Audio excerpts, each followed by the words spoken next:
Give it a go. One word to describe Mario, Linz. We. Wahoo!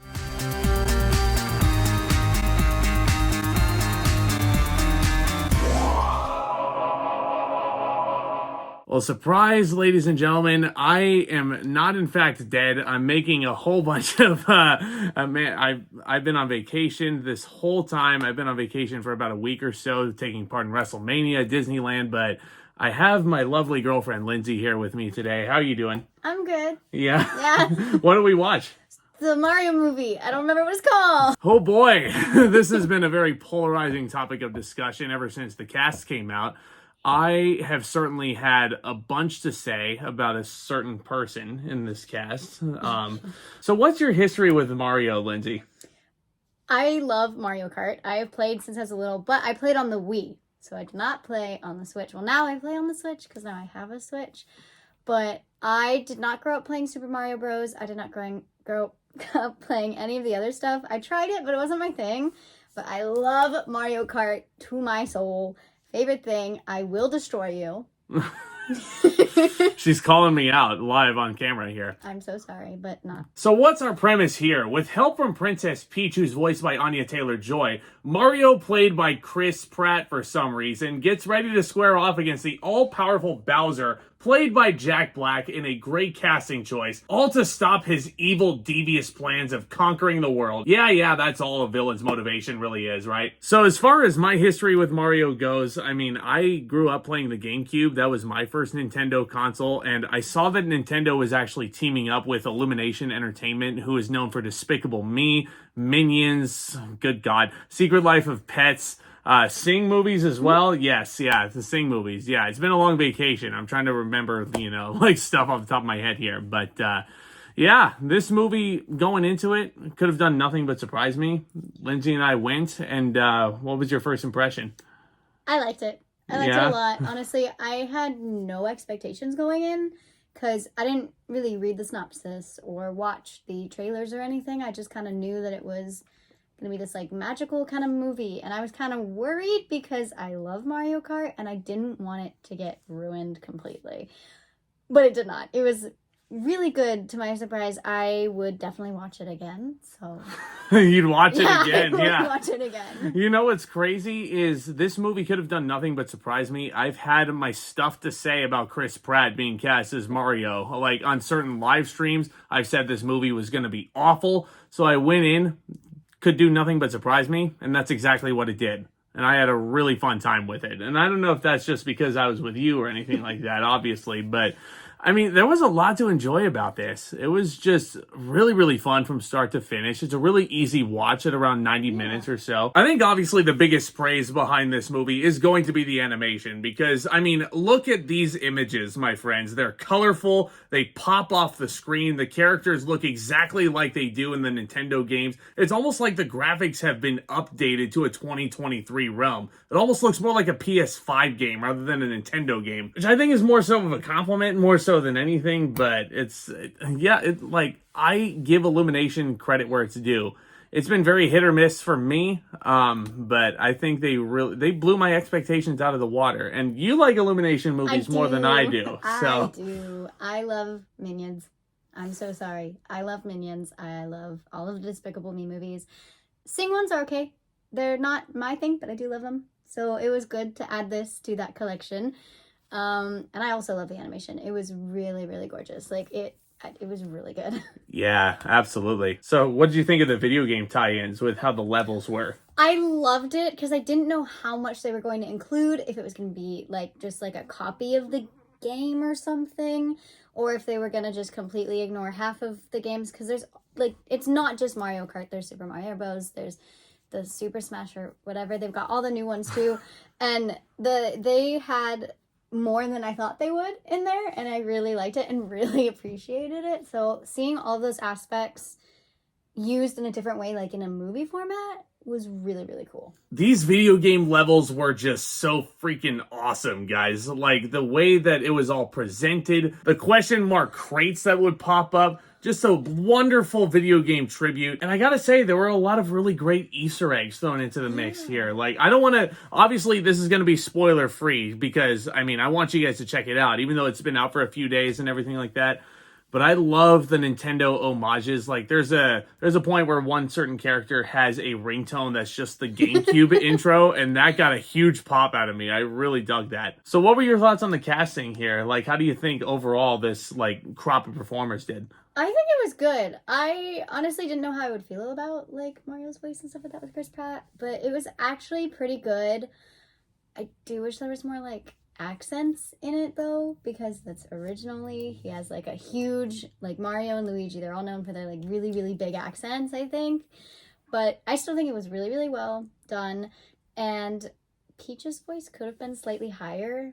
Like, I don't know, because it just felt like it would have more of that, like, nostalgia feeling in it, because Peach's voice is kind of high in all the games, but it was still really well done. I honestly did not hate the casting. I definitely see a lot of your points there. Like, Anya Taylor-Joy as Princess Peach, I think, is a solid casting option, and I think she did really well with her material. They definitely treated her more like a Toy Story 4 Bo Peep, in a sense, where she was presented a lot more like a badass as opposed to the damsel in distress that we're used to in the video games that Mario has to go and save and everything. I really enjoyed her performance. I liked it. Now, to address the elephant in the room, Chris Pratt. I have said my piece on why I think this casting choice was so dumb. That voice, Star-Lord's voice, going to a classic video game character like that, it just did not really sit well with me for months and months and months.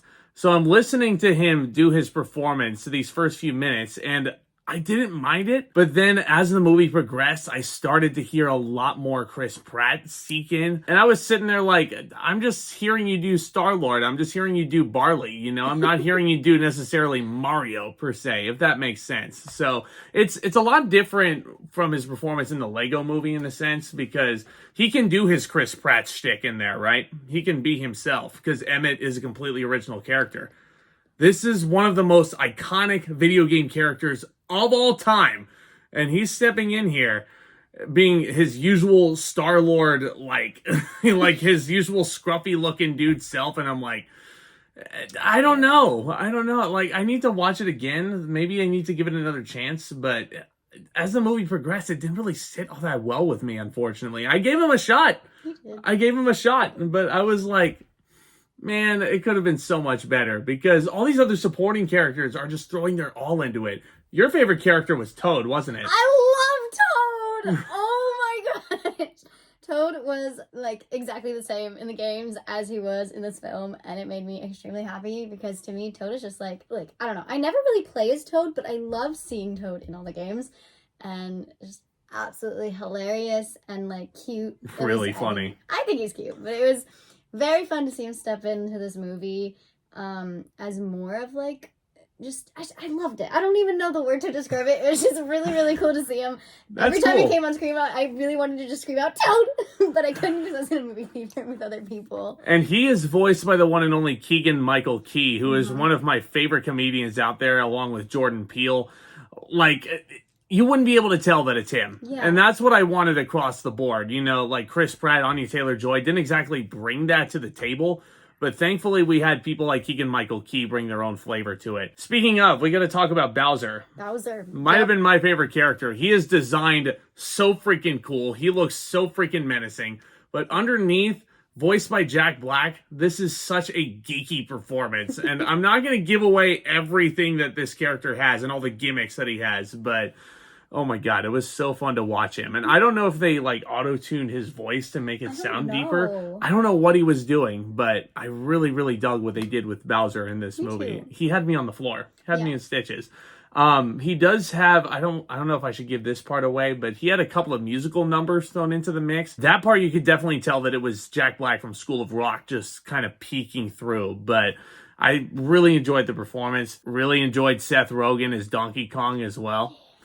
he definitely had the Seth Rogen laugh, but you know, that part I didn't necessarily mind as much because that's like, okay, Seth Rogen's a big dude.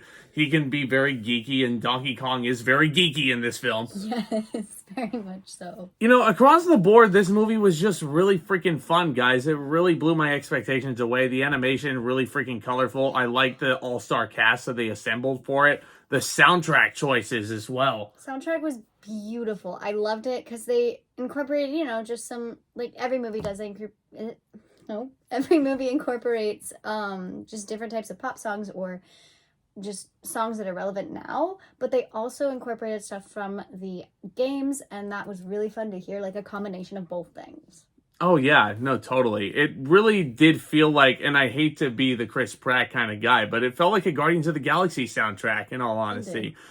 Especially with one song that appears towards the end of the movie. And it's like, Chris Pratt can't escape this, can he? Mm-mm. I don't know if I want to spoil what song it actually is, but it just was like, I couldn't help but laugh. The movie is definitely, I feel like my biggest issue with the movie, aside from the casting of our main hero and everything like that, it felt to me like it was very by the numbers and like par for the course in terms of like children's movies. Like, we know what the message is within the first 5 minutes and that they kind of keep hammering it into you. But I would say despite that, Lindsey, I don't know about you, but the creative aspect of this movie just off the charts, huh? So good. Super, super good. I liked how it tied together just like the movie aspects of it being its own thing, but also all of the nostalgia and all the stuff from the games. Like, it kind of just like merged really, really well together. And that's what I was worried about. I didn't know if it would be like too much, too little, or just like absolutely nothing there, but it was really, really well done. Yeah, no, great side characters. Toad is really fun. Donkey Kong was awesome. You like a certain prisoner as well, and I don't want to give too much away, but yeah, there's this little blue piece of fire. I don't know what Star? it is. Is A it a blue star? star? Yeah, no, like, but Bowser's keeping this thing captive, and it's just like, it's so cute, but there's so much dark humor with this character, and it's a very funny movie, and I gotta give this movie credit for that. I was laughing quite a bit. Me too. Yeah. Me too. She can certainly attest to that. I wasn't exactly on the floor, per se, but it was... You could have been. I could have been. It definitely could have been on the floor, but that would have been pretty gross. Yeah, everything about the Super Mario Brothers, Lindsey, really clever the whole way through. The climax, I thought, was really freaking inventive as well. The callbacks to the games that were thrown into the mix. Yeah, I really liked it. I liked how it ended. I didn't expect it, honestly, because I don't know. I thought it was gonna end, and then it like didn't. But it was really good. And how it like resolved after like the whole climax and everything was really, really good in my opinion. I loved the way that it ended like that. I thought it had a really solid pace. And again, for 90 minutes, I feel like it would have overstayed its welcome if it went any longer than that. I like agree. if they got 15 minutes more, maybe even gone up to 2 hours, God forbid. But I mean, I can't believe I'm saying this. This movie right here made me want to see more. And this movie is going to make a lot of money in the box office with the name recognition alone and how Illumination is with their source of entertainment. So would you like to see a sequel? No. No? No. What? I don't, because I think it tied everything together. So unless... No, I don't know. I feel like if it had a sequel, it would just become too big. Because Mario and all those games and stuff are already its own huge thing. That I'd rather them just add more games than add another film. That's totally fair. That is totally fair. I think if this movie stood alone by itself, it introduced enough iconic characters. There's no Yoshi in this movie. There was one. There was one There little... was one single Yoshi in the background. There was one little Yoshi in this movie, but it's not the big green Yoshi that you're expecting. And if there is a sequel, I need my Yoshi. I need my Yoshi too. So what grade would you give this? An A. An A. Oh, man. There you go. Lindsey gives it an A. I really enjoyed it. Lindsey gives it an A. She would watch it over and over again. It's probably going to be one of her favorite movies of the year. I think, honestly, with the casting and with everything that went into this and the creative aspects, the animation, oh my God. It's like one of the most stunning movies you'll see all year long. Yeah. I think there's like enough familiar plot elements and the casting of our main hero, obviously, that holds this back for me a little bit. But all in all, I had a fun time. I'm gonna give Super Mario Brothers a B+. Yeah, but I guess that about does it, guys. Yeah. Lindsey, this was a lot of fun. Yes, it was. She is always welcome over here on the channel. Yeah, thank you for having me today. Of course. Yeah, and thank you guys for watching, and expect a lot more content to come out once I get home from this little reprieve that I've desperately needed for a while. So hit that subscribe button, hit that thumbs up as well if you want to see more. It's a huge help to this channel. Share this with your friends. Also, if you like talking movies, all things entertainment. If you have friends who like discussing this kind of thing, send them our way. It would be awesome help, guys. But I think that about does it. So with all that being said, commence that back talk.